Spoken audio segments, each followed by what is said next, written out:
నేను 5 రోజుల పాటు బీహార్ రాష్ట్రంలో పర్యటించాను. ఒక 22 జిల్లాలలో వరద బీభత్సం. అందులో 12 జిల్లాలు చాలా సీరియస్గా ఎఫెక్ట్ అయ్యి జిల్లాలు మొత్తం మునిగిపోయినాయి. ఇంకో 10 జిల్లాలలో పాక్షికంగా దెబ్బతింటాయి. దాదాపు 4-5 లక్షల మంది జనం కుటుంబాలు మొత్తం బయటకు వచ్చేసాయి. కొన్ని ఇళ్ళు నీళ్ళల్లో ఉన్నాయి. అది నేపాల్ నుంచి వచ్చేటువంటి వరదల వల్ల మొత్తం దీనిపైన పడింది. ఎక్కడికైనా కట్టలు తెగిపోయినాయి. అందరూ వచ్చి కట్టలపై నుంచి ఉన్నారు. పిల్ల మొత్తం ఒక భయంకర వాతావరణం. అంత భయంకర వాతావరణం బహుశా జాతీయ విపత్తుగా దీన్ని గుర్తించాలి, నేషనల్ డిజాస్టర్గా. అట్లాంటి తీవ్రతరమైనటువంటి ప్రజలు ఉంటే ప్రధానమంత్రి మోడీ కనీసం మానవతా దృక్పథంతో కూడా ఆలోచించి వెళ్ళలేకపోయాడు. ఏదైనా సరిగ్గా చేయలేకపోయాడు. అంటే ఎంత పెద్ద డిజాస్టర్ జరిగి లక్షల మంది మొత్తం నిరాశలు అయితే, దాదాపు 10-15 లక్షల ఎకరాలు మొత్తం పంటలు పోతే శవాలు గుర్తుపట్టలేకుండా పరిస్థితి ఏర్పడుతుంటే ప్రధానమంత్రికి పడదా అంటే జాతీయ విపత్తు వస్తే పడదు. మణిపూర్ లాంటిది రావణ కాష్టపడితే పడదు. ఎప్పుడు విదేశాలు తిరుక్కుంటూ విలాసవంతమైనటువంటి జీవితం గడిపేసరికి ఉపయోగపడే పద్ధతుల్లో మన ప్రధానమంత్రి ఉన్నారు. ఇది చాలా ఘోరం. అప్పుడప్పుడు భారతదేశం వచ్చిపోతుంటుంది తప్ప ఆయన భారతదేశ ప్రధానమంత్రికి వాళ్ళకి ఎప్పుడు కనపడాల. ఇంత ఇర్రెస్పాన్సిబుల్ ప్రైమ్ మినిస్టర్. ఆయన ఇప్పుడు గుజరాత్లో పోయి వేడుకలు చూసుకోవాలంట. దేశం అంతా మండిపోతున్నా ఆయన పడదు. గుజరాత్లో పోయి వేడుకలు చూసుకోవాలి. ఇది మేము తీవ్రంగా ఖండిస్తాం. తక్షణం జాతీయ విపత్తుగా గుర్తించి బీహార్ రాష్ట్రానికి న్యాయం చేయాలి. తర్వాత నేపాల్ రాష్ట్ర దేశంతో కూడా మాట్లాడి ఆడ ప్రాజెక్టులు వాళ్ళు చాలా రోజులు అడుగుతున్నారు. కింద భాగంలో డ్యాములు కడితే ఉపయోగం ఉంటుంది. ఇప్పుడు సగం జిల్లాలంతా కరువు, సగం జిల్లాలంతా వరదలు, బీహార్ మొత్తం మండిపోతుంది. అందులో వెంటనే ప్రధానమంత్రి నేపాల్ ప్రధానమంత్రితో మాట్లాడి ఈ 2 దేశాల మధ్య కలిసి కూర్చొని ఇలాంటి విపత్తుల్ని అరికట్టడానికి ఉపయోగపడే పద్ధతుల్లో పరిష్కారం చేసుకోకపోతే ఇది ఎప్పుడు సమస్య వస్తూనే ఉంటుంది. ఇది అంతర్జాతీయ సమస్య కాబట్టి ఒక్క ముఖ్యమంత్రి చేయడం సాధ్యం కాదు. ఇది నేపాల్ దేశంతో మాట్లాడాలి, బీహార్ ప్రజలను కాపాడాలి, జాతీయ విపత్తుగా ప్రకటించాలి, వారికి కావాల్సిన అన్ని సహాయం చేయమని చెప్పేసి మేము కోరుతా ఉన్నాం.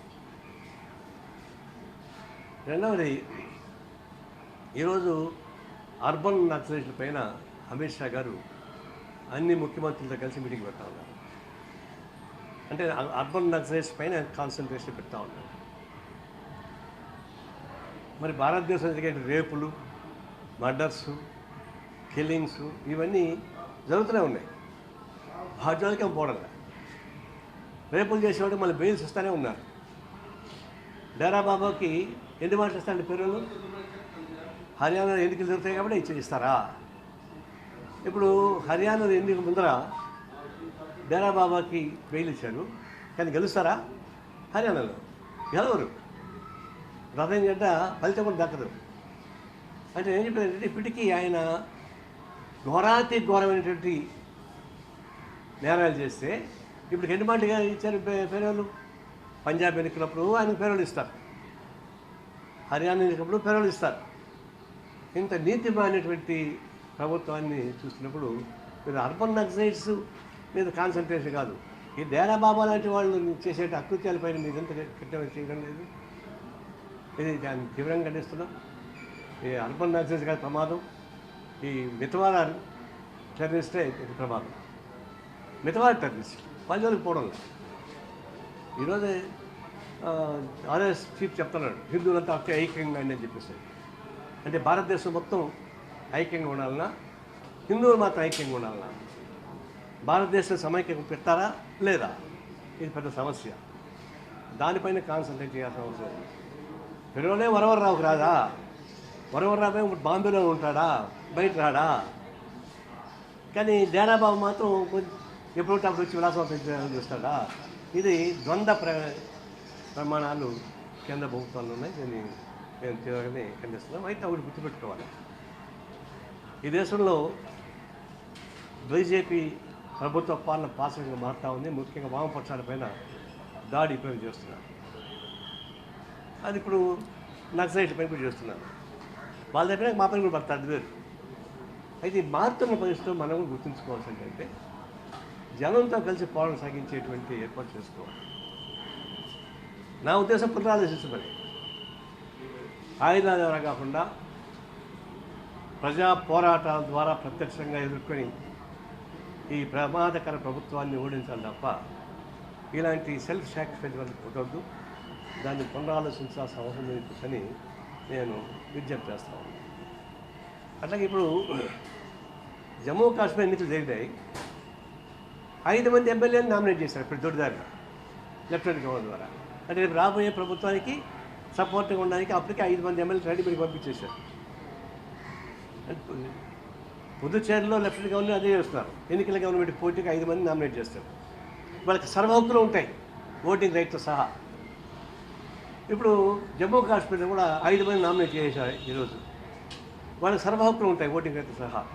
అంటే రేపు రాబోయే గవర్నమెంట్ ఫామ్ చేయడంలో బ్యాలెన్స్ తప్పితే ఒక నామినేటెడ్ ప్రభుత్వం ద్వారా దొడ్డిదారిన జమ్మూ కాశ్మీర్లో ప్రభుత్వం స్థాపించేందుకు కావాల్సిన ఏర్పాటు జరిగిపోయినాయి. ఎందుకంటే ఆయన చేస్తున్నారు, దొడ్డిదారిన ప్రభుత్వాన్ని ఏర్పాటు చేస్తారు, డేరాబాబులను ఉపయోగించి ఓట్లు సంపాదించి ప్రయత్నిస్తారు. అయితే మీరు పరిపాలిస్తే ఏం చేద్దని, ఎవరిని పరిపాలిస్తున్నారు మీరు? నిజంగా అంత ఎదురుంటే మీకు అంత ప్రజల సపోర్ట్ ఉంటే ఇవన్నీ చేస్తారు. ఇది చాలా ఘోరమైనటువంటి పరిస్థితిగా మేము చూస్తాము. దీంతోపాటు మనకు ఉన్నటువంటి ఈ సెక్యులర్ సిస్టమ్స్ పోతాయి, ఫెడరలిజం పోతుంది. ఫెడరలిజం పోయేటువంటి ప్రమాదానికి గురి చేస్తాం. దీన్ని దృష్టిలో పెట్టుకోవాల్సిన అవసరం ఉంది. ఈ మధ్య వస్తున్నటువంటి అనేక పరిణామాలు చూస్తున్నప్పుడు ఆర్ఎస్ఎస్ ప్రతి సందర్భంలో దీన్ని చొరవ చేస్తూ ఉంది, గవర్నమెంట్ ద్వారా తన సహాయం చేస్తూ ఉంది. ఇప్పుడు ఏమవుతుంది, మోడీ వికాసిస్తున్నాడు కదా, ఈ 2 రాష్ట్రానికి హర్యానా అయిపోయిన తర్వాత వాళ్ళ మోడీ మాడు పగలగొట్టడానికి కావాల్సిన పద్ధతిలో వాళ్ళ అంతర్గతంగా జరుగుతుంది చర్చలు. మేము పగలగొట్టాల్సిన పనిలే, వాళ్ళ పార్టీలోనే ఆర్ఎస్ ద్వారా ఇంకో ద్వారా మోడీ మాడు పగలగొట్టడానికి ఉపయోగపడే తీవ్ర పరిస్థితులు రాబోతూ ఉన్నాయి. దీన్ని గుర్తుంచుకొని, రాజకీయ పనులు గుర్తుంచుకొని, అటు వామపక్ష తీవ్రవాదం ఏదైతే ముద్ర వేస్తున్నారో వాళ్ళంతా కూడా ఆలోచించుకొని ఒక ఐక్యంగా రావాలని చెప్పి వాతావరణం. ఇప్పుడు ఈరోజు జరిగేటువంటి పరిణామాలు, ఇజ్రాయిల్ చేసే దురాక్రమణ, లెబనాను మీద దాడులు, పాలిస్తాన్ మీద దాడులు, ఈరోజు దేశం మొత్తం మీదకి ఆ వామపక్ష పార్టీ ఆధ్వర్యం ధర్నా జరుగుతుంది. ఈరోజు ఇక్కడ జంతమంది జరుగుతుంది. ఇప్పుడు ప్రధానమంత్రి విదేశాలు తిరుగుతున్నాడు, పోతాడు, వస్తున్నాడు. నిష్ప్రయోజనమైన పర్యటనలు తప్ప ప్రయోజనం మన కాడ కనపడలే. సోవియట్ యూనియన్ పోయాడు, ఉక్రెయిన్ పోయాడు, అమెరికా పోయాడు, ఏం పరిష్కారం చేశాడు?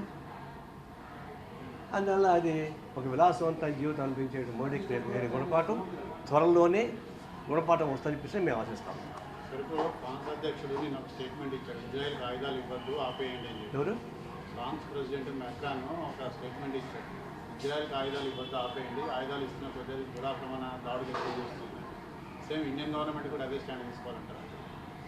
వాస్తవానికి ఇండియన్ గవర్నమెంట్ ఫారిన్ పాలసీ ఒకటి ఉంది.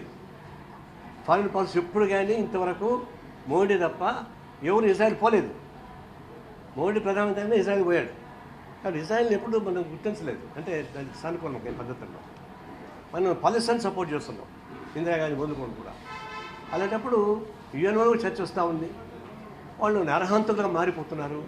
వాళ్ళు ఎట్టా చంపుతున్నారు, యుద్ధం కాదు, ఐసోలేటెడ్గా ఎతికి వేటాడి చంపుతున్నారు దానికున్నారు కూడా.